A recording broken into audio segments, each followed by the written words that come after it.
We have so many talks with our kids about sex and safety and dangers and drugs and bullying. But what about fatness?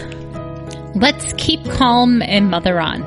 Mothering is way too important to do alone and way too serious to be serious all the time. My name is Christy Thomas, and I am here shoulder to shoulder with you, mothering and enjoying life together. This is the podcast where you can focus on being mindful and taking a deep breath with me and learning new things so you can pause and savor the amazing life you already have.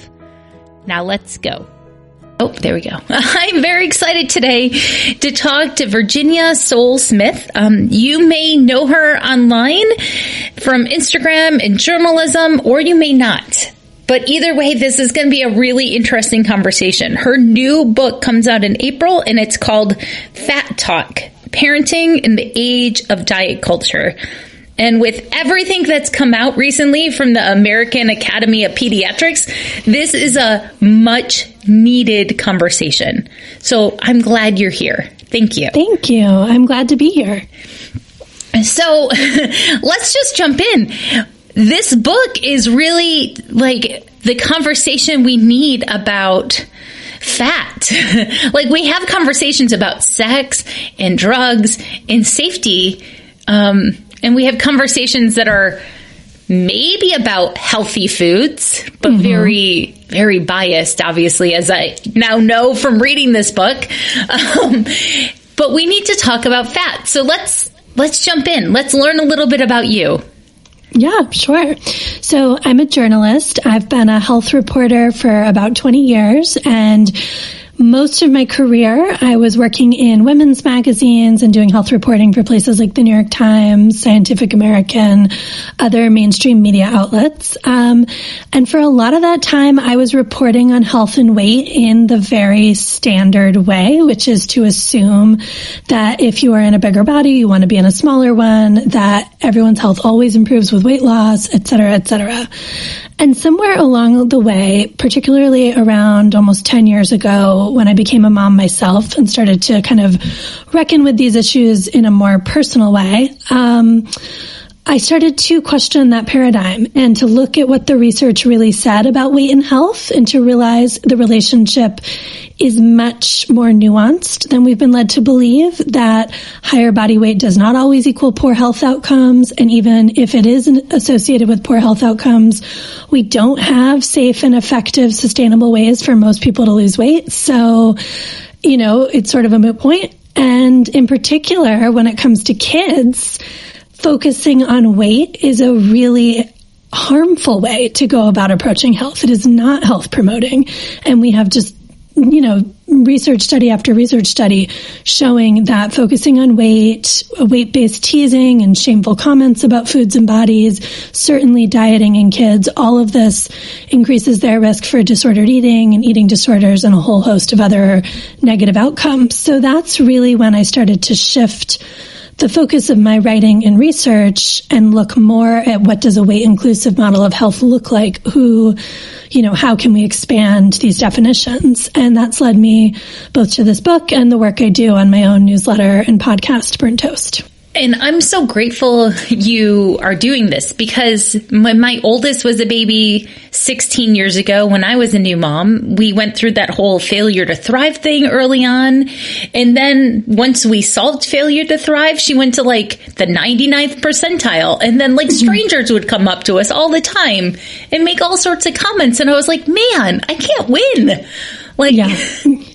I think that's how so many parents feel, right? Like, there's so much pressure put on parents, on moms especially, to be raising kids in, quote, healthy bodies. And we have such a narrow definition of what that means. Like, we basically mean the 50th percentile on the growth chart and like not much deviation up or down. And it creates so much shame and pressure for parents, which then, of course, can really disrupt the relationship with the kid, right? Because kids pick up on all of that stress and anxiety. They hear the comments, they see how we react, all of that. that. So it's really problematic, and especially because it's just not evidence-based. We know that kids can be healthy in all along the growth chart, up and down, and that, when weight changes in a dramatic way, it's often just part of normal healthy growth trajectories, or maybe it's something to be curious about, sort of symptomatic of some larger change or stress or what have you. But focusing on the weight is not going to help deal with anxiety or depression or, whatever else the child might be dealing with. Yeah, or some other medical cause if it's a sudden weight loss or something. Yes. It's just a cue to look for more. So early on, that's what I realized was that my adorable kid, I started thinking about food in a different way because people were talking about her weight, and I didn't want to pass that on because I'm 41 and I grew up in, the SnackWell culture, right? Like, and the teen magazines. And now it's even worse with my teen daughters because they have social media and those voices are so loud. Yeah.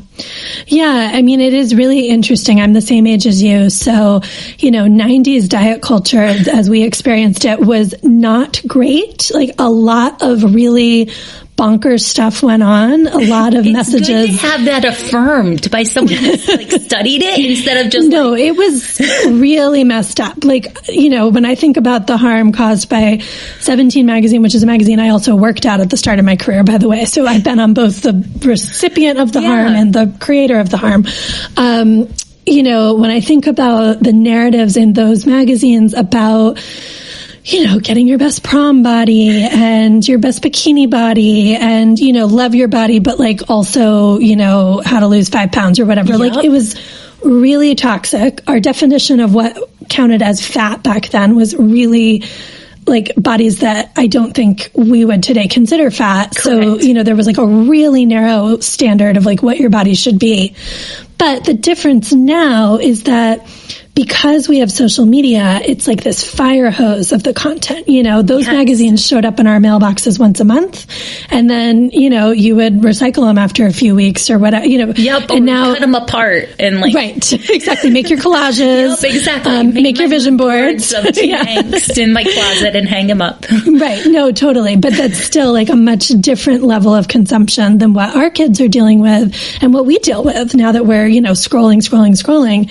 And then, but at the same time, I think the conversation has progressed, and I think social media enables us, if we choose to seek it out, to find many more voices, many more perspectives. You can definitely curate an Instagram feed to show you a really diverse representation of beauty and body sizes if you lean into doing that in a way that you could never curate your Glamour magazine cover. Yeah, it never would have been there. There are so many body positivity, just amazing people I stumble upon thanks to the internet. Totally. So we've made progress, which is great. We've also made not so much progress. We're in a messy middle phase. Which is how a lot of things are. Right now, the American Academy of Pediatrics made a pretty alarming statement recently. Can you tell us about that and what parents should know before they take their kids to the doctors next? Absolutely. So yes, the American Academy of Pediatrics just released a clinical practice guideline for the treatment of childhood obesity. And this is a pretty big deal because they haven't had this particular type of guidance, which really is essentially rules that pediatricians are supposed to follow. I mean, not exactly rules, but strong guidance, guidelines, they haven't had that written down in quite this way in the past. And what they chose to put in this document actually goes against a lot of the advice they've given in the past. In 2016, they released a position paper strongly encouraging doctors not to talk about weight and specifically not to talk about weight loss with kids because the research shows the potential for harm is so high there. And what this document does is quite different. It says that starting as young as 2, pediatricians should be looking at body mass index, and for kids with high body mass index, they should be referring families to what they call intensive behavior and healthy lifestyle treatment programs, which are basically diets for toddlers and for kids. And then starting at age 12, if kids are still in a high BMI, and especially if they're presenting other health concerns, consider prescribing weight loss drugs. And at 13, refer for an evaluation for bariatric surgery.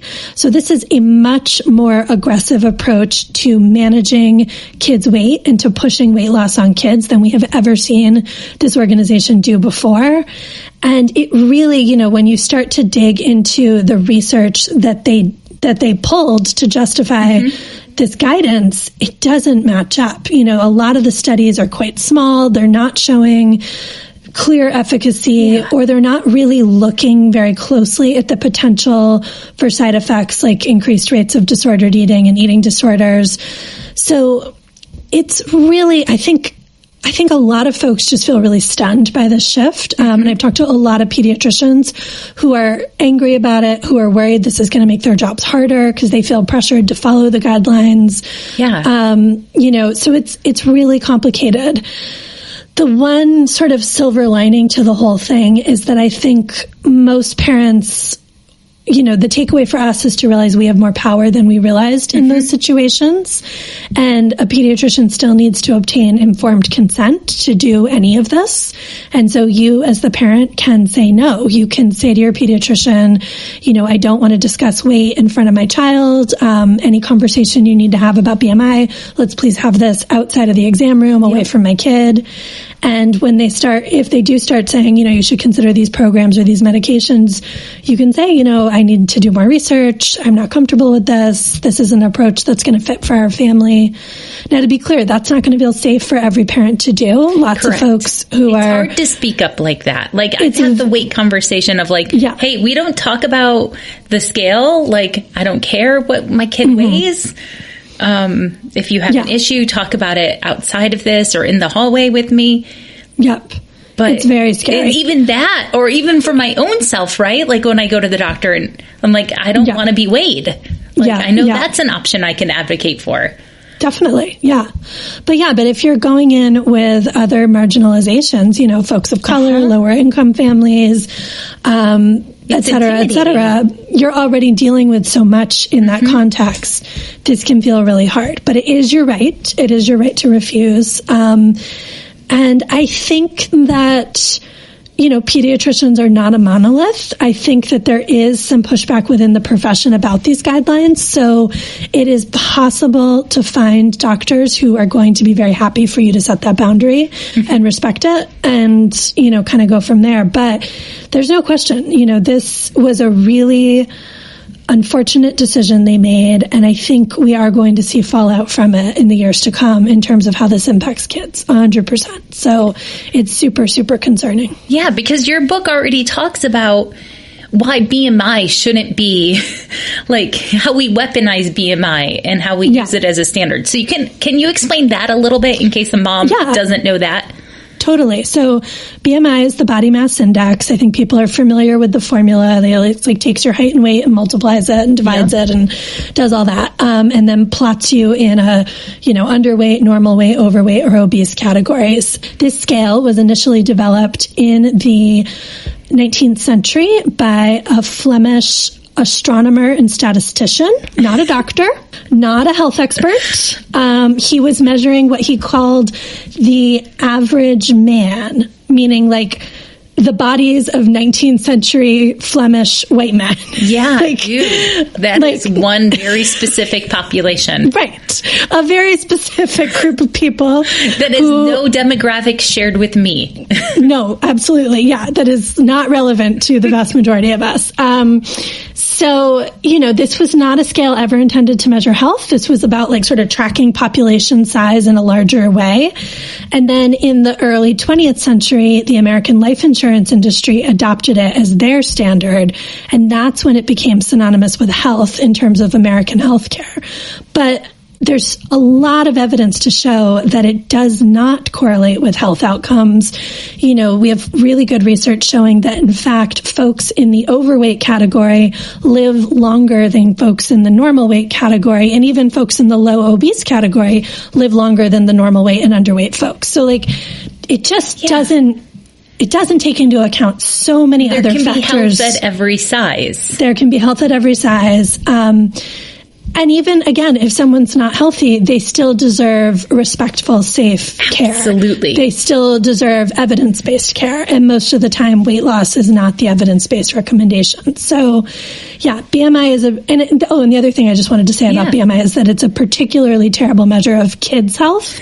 Because, again, he wasn't thinking about kids at all. Like, this is not a measurement that was supposed to be used on children's bodies. And they've tweaked the scale several times over the years, but often those decisions, where they put the cut points, like where they say the overweight category starts and the obese category starts, seem to be much more driven by the FDA just approving a new round of weight loss drugs and pharmaceutical companies wanting a good market for weight loss drugs.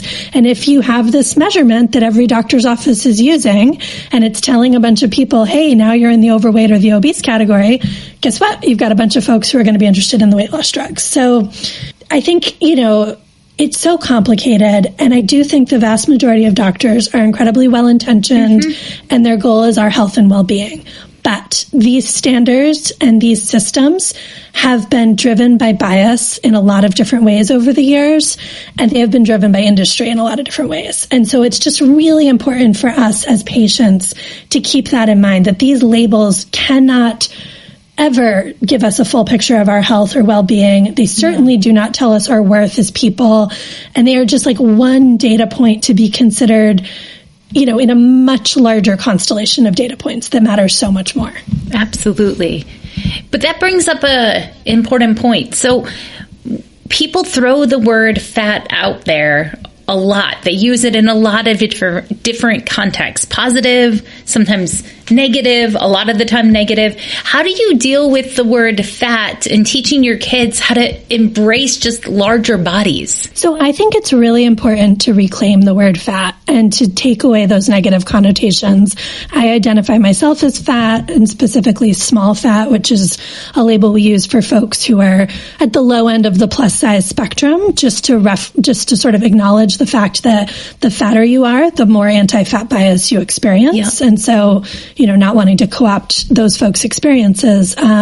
But I use the word all the time in my house. My kids are really used to me describing myself as fat and describing someone else as fat and doing it in a loving way. This is not an insult in our house. This is just like saying someone has brown hair or they're short or they're tall. It's just a neutral description. It's a way to have a body. There are a lot of ways to have a body, and we can celebrate all of them. So I think the reason it's so important to do that, and I say that understanding how hard that feels for people. Because super hard. I know that I've personally had it weaponized against me as a kid, right? Like there's a lot of nuances to hearing this word can feel use fat neutrally. Right. This word, depending, and I say this, I was able to reclaim it as a fat adult in large part because I was a thin kid. So I don't have as many personal negative associations with it as I think someone who grew up fat would. Absolutely. Because I didn't experience that treatment. So that is all so real. And I'm not rushing anyone to reclaim it before they feel ready.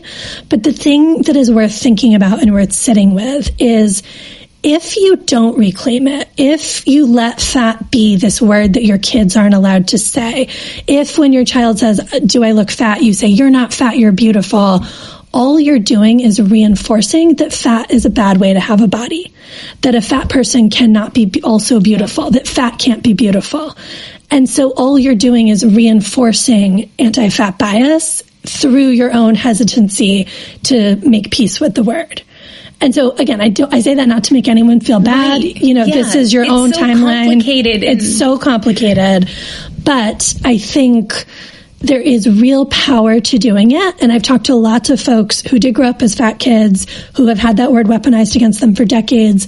And they all say reclaiming it is, one of the most empowering things that they've experienced in their lives. It's just been this real moment of being able to, Reagan Chastain, a fat activist I really love, she always puts it this is how I get my lunch money back from the bullies. Yeah.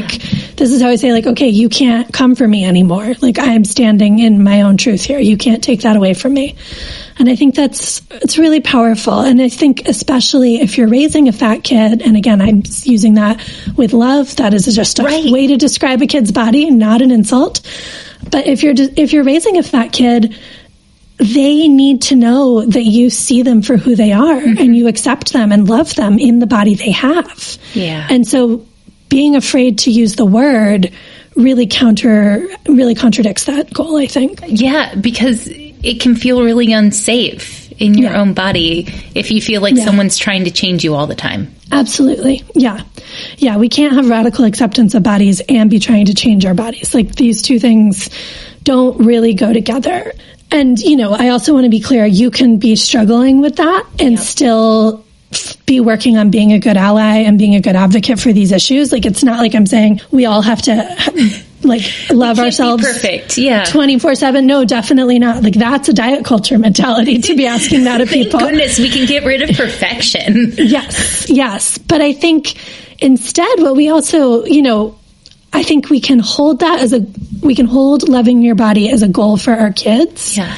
And we can also say what really matters is that your body is valuable no matter how you or anyone else feels about it. Even on the days when I don't feel great about my body aesthetically, I know my body is valuable, that it deserves safety, that it deserves dignity, it deserves to be cared for. And I can hold to that even if I'm like, oh, I don't like how my skin or my hair or my waist or whatever looks in any given day.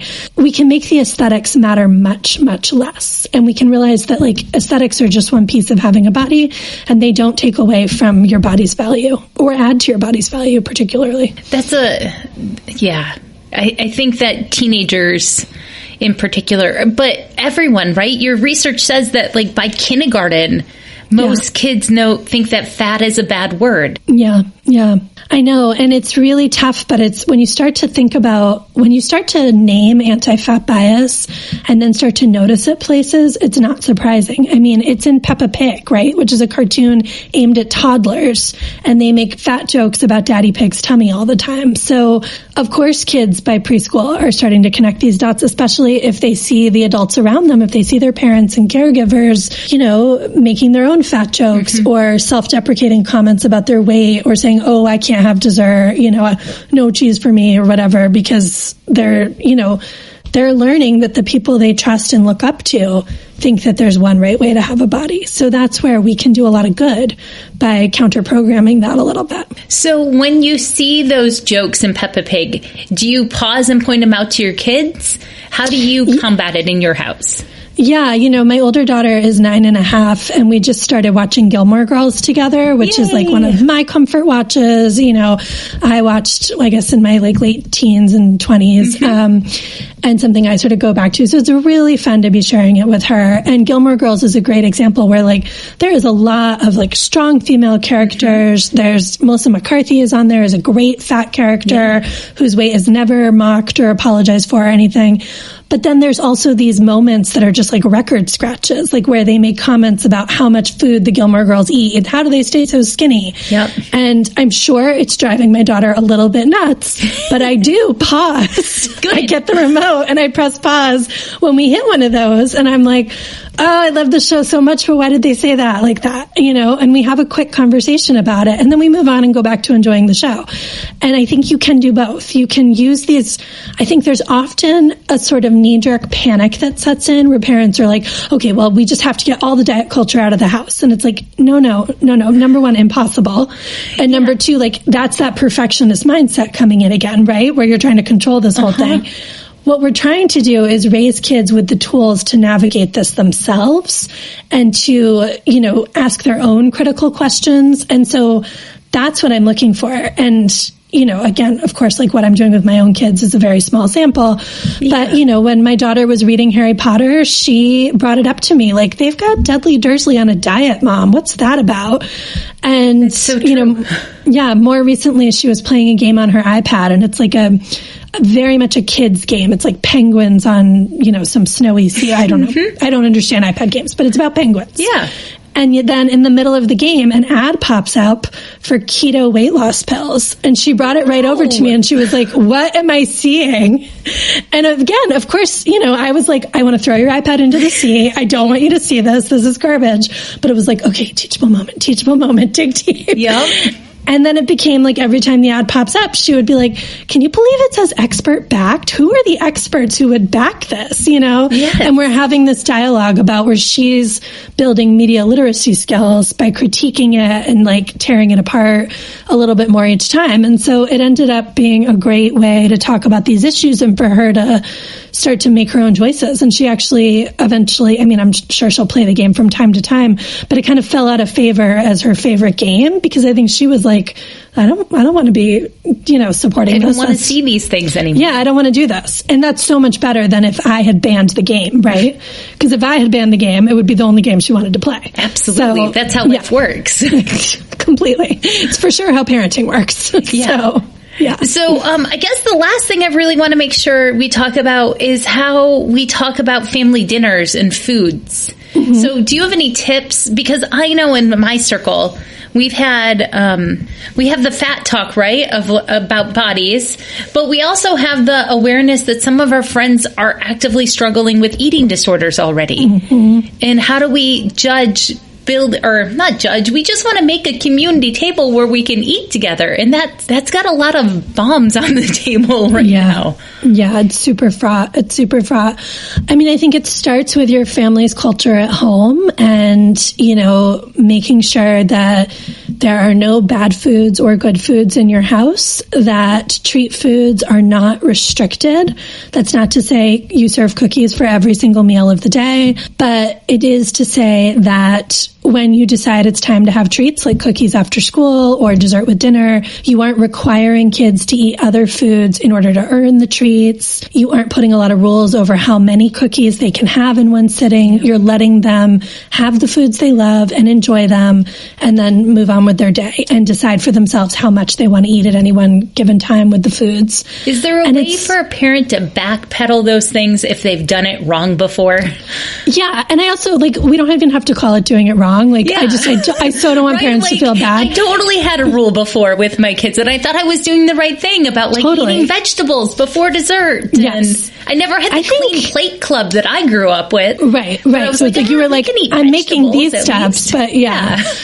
And so the vegetables before dessert thing is, so just to give some context for why I'm pushing back on that is there's a lot of really nice studies showing that when you make those rules, you teach kids to want the dessert more and to like the vegetables less. So you kind of shoot yourself in the foot because instead of them being like, oh, I always love to eat broccoli before ice cream, like they're just like, oh, fine, get me through the broccoli, get me to the ice cream. So it doesn't build the love of vegetables that you actually want to build. And I think you can say to kids, you know, maybe this wouldn't work with like toddlers and preschoolers. You could just sort of more subtly start changing the plan. But with elementary school kids and teenagers, for sure, you can say, you know what? I've been thinking about this. I don't love the way we're handling treats. I feel like I'm making too many rules. I'm not letting you guys trust your bodies. And I want to make some changes to how we're doing this. So going forward, if we're having dessert with dinner, you can have it no matter what else you eat or don't eat on the table. You can even decide to have it first if you want and then come back to the main course. We can put it side by side. Like dessert, if we're having dessert is available. You don't earn it. And just see how your kids respond to that. I think kids can hear that grown-ups screw up sometimes or change their minds. It's really important for kids to hear that. Really important. And what you'll probably see, though, just to kind of prepare folks, is your kids will not trust it at first. And at first, they're going to eat only dessert. And they're going to eat a lot of dessert. Because if you've had these rules... Well, just kind of like yourself in that situation, right? Like, we've grown up marinated in diet culture. Right. So if I make this rule, I know that I have found, or undo this, right? I have found that I eat more of the sweet things when I allow them to be just in residence neutrally in my house. And what you need to understand is that is a feature, not a bug. That is your body. Like you are wired to do that because your body responds to restriction the way it would respond to famine. And when the restriction lifts or the famine lifts, your body's like, great, we can eat this. Let's have a lot of it. We don't know when it's going to come back. Let's stockpile for winter.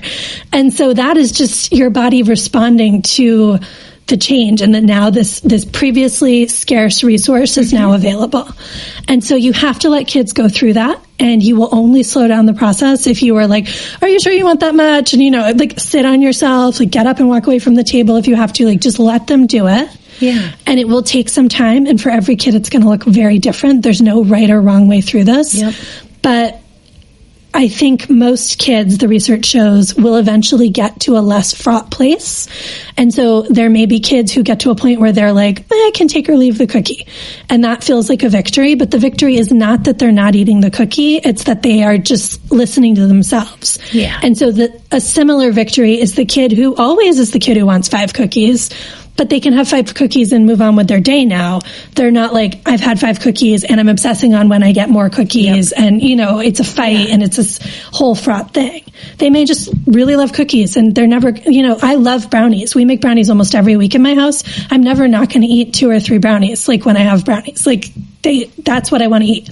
And it feels good. But now I have 2 or 3 brownies and then I move on, as opposed to when I was dieting and it would be like, can I have the second brownie? Am I going to have the second brownie? The whole, oh my God, I had the second brownie. Now I feel bad about it. What am I going to do? That whole narration is just the whole gone. Spiral of that's the whole focus. Right. And then that's when you end up with I had 1 brownie, so I might as well eat the pan of brownies, even though I don't even want the pan of brownies, and that whole thing. So, so the goal, and it's just, I think this is hard for parents because our goal is to give our kids a freedom and ease around food that a lot of us have never experienced.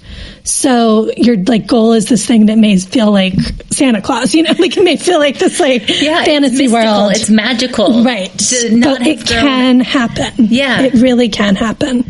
And it's really beautiful. Reassuring. I'm totally going to send this book to my mom too, because I think grandparents need to be aware of this shift of conversation. Yeah, I agree. A lot of questions I get from readers are, okay, how do I talk to the grandparents about this? And I think it's important to remember and to find compassion for the fact that grandparents, folks who are boomers and who are in their 60s and 70s now, they lived through many more decades of diet culture than we did. So they've had a lot more time to internalize all these messages, to marinate in it.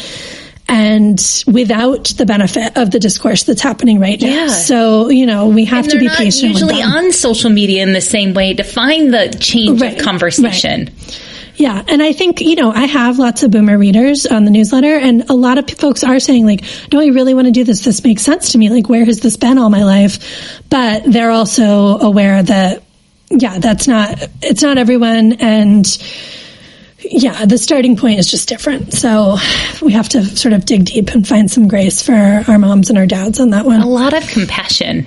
Yeah. So I have a question for you. As you're doing all this hard work and raising your kids and being the busy mom and going on hikes, what are you doing for self-care? What does self-care look like for you? My main self-care activity right now is jigsaw puzzles. I really love doing puzzles. I find it really just quiets my brain. It gives me something to do with my hands that is not scrolling my phone. You really can't look at your phone and do a jigsaw puzzle at the same time. And it's I'm also a big reader and I do read a lot, but I find when I'm feeling more burned out or fried, it's too easy to just keep putting down the book and picking up the phone. Yeah. But puzzles kind of push me out of that. So that's kind of my main self-care activity. And I've really leaned into it, especially over the winter. And just we've got a little corner in our living room now that's my puzzle corner. Yay. And my kids know they're not allowed to touch my puzzles. Do they help you puzzle, or is it they help sometimes? Okay. They help sometimes, but I do get really grouchy because often they want to help when I'm down to the last 20 pieces. When it's and easy, I'm finally. My daughter said to me the other day, can I put in the last piece? And I was you absolutely cannot. No, you will not steal my thunder. I need this for me. Yeah. What's your favorite type of puzzle? I do 1,000-piece puzzles, and I really love the ones that are discrete objects on a colorful background. I don't like the ones that are very monochromatic and you're just looking at one color. I need there to be lots of seashells or lots of flowers or something like that. Yeah, I'm also a big the ombre puzzles. No, I've done the ombre puzzles, but they are a little more they're a little more work than I want a lot of the time. It's good to know. It's your relaxation. So like you got to make a happy medium. And I do think initially I was like, oh, I'm going to like scale up and get into doing harder and harder puzzles. And then I realized like, I'm actually not striving for puzzle excellence here. It's another perfection, right? Like I just want to do the puzzles I enjoy doing. Yeah, exactly. Early in the pandemic, we did puzzles and then we found puzzle YouTube channels and Ooh. I don't know about those. Okay, That's so exciting. Karen Puzzles is who you need to follow on YouTube. Okay, I will. But she does crazy puzzles too. Yeah. Like, and my kids are like, I want to try that. I was like, no, we don't. It won't be fun. No, we want her to do that and we'll watch. We can watch her and appreciate the fact that she did a puzzle that is like weighs 50 pounds of pieces. I was like, yeah, this is like, it's like her lifetime puzzle. I was like, yeah. No, I'm not looking for that. No, definitely not. So how are you having fun as a family? Every episode here ends with that self-care question and a family fun idea. Well, I already mentioned watching Gilmore Girls with my 9-year-old. That's been kind of our recent super family fun. And, you know, I'm trying to think, what else do we do that we really love? As the weather is starting to get a little better, we live in the Hudson Valley in New York, so we are not to good spring weather just yet, but it's, you know, it's ahead of us. We can see it coming. Then we do really love to be outside. We live in the woods and we take the dog in the woods. And I'm also a really big gardener, and I actually really love weekends when like we're kind of all outside in the yard and I'm probably like gardening or doing something with my plants and the kids are just playing. So it's not like family, like it's proximity together. Yes. Yeah, exactly. Like we're very good at family proximity. We like to kind of just putter around together, which I realize is like a little vague, but it's kind of my favorite thing. No, I love family parallel play. I guess that's probably the right word for it, right? Like that's the perfect term. Like my kids do a lot of really play, especially with the ages of my kids. Like if we can all just kind of be in the same space together, it feels good. And I think sometimes, depending on your kids' ages or personalities, it's just a much more realistic goal. Like when I suggest a concrete activity, I can get buy-in, but there's going to be some negotiating and some pushback. And if I just kind of let us all coexist, we all like each other more and end up chatting more or they just tell me it's being the best together weekend ever if we stayed home and did some things. I've definitely had homebodies in my family. Yeah, same. My kids love a home weekend. They will often, my 5-year-old will come home on a Friday. I remember around Christmas, we had a plan to go see the Christmas lights and she comes home from school and I was like, okay, we're going to leave to go see the Christmas lights. And she goes, Mama, I am just done going places this week. And I was like, you know what? That's really fair. We won't go. She has a common spirit animal in my house. But my kid that says that is 15. And she's like, no, I'm peopled out. Like, yeah. And it's good to know your introvert self that way. If that's how you are, that's a great way to be. Yep. Well, thank you so much for this conversation. And thank you for all the energy and time it took you to write this book. Where should people find you, Virginia, so they can like soak in your goodness and your humor? Because not only do you like share really well-researched things, but you're also really funny. Oh, thank you.